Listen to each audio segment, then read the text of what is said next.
നബി സല്ലല്ലാഹു അലൈഹി വസല്ലമ തങ്ങളുടെ ജന്മസ്ഥലമായ മക്ക ഏതു രാജ്യത്താണ് സ്ഥിതി ചെയ്യുന്നത്? ഉത്തരം സൗദി അറേബ്യ. നബി സല്ലല്ലാഹു അലൈഹി വസല്ലമ തങ്ങളുടെ ഗോത്രം ഏതാണ്?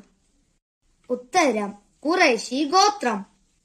ലോകത്ത് ഏറ്റവും കൂടുതൽ വായിക്കപ്പെടുന്ന ഗ്രന്ഥം ഏതാണ്?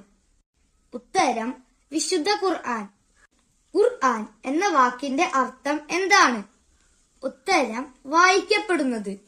ഹിജ്റ കലണ്ടർ ആരംഭിച്ച വർഷം ഏതാണ്? ഉത്തരം AD 622. മുഹമ്മദ് നബി സല്ലല്ലാഹു അലൈഹി വസല്ലമ തങ്ങൾ ചെറുപ്പത്തിൽ ഏർപ്പെട്ട ജോലി എന്തായിരുന്നു? ഉത്തരം ആടുമേക്കൽ. മുഹമ്മദ് എന്ന വാക്കിന്റെ അർത്ഥം എന്താണ്? ഉത്തരം പ്രശംസനീയമായ.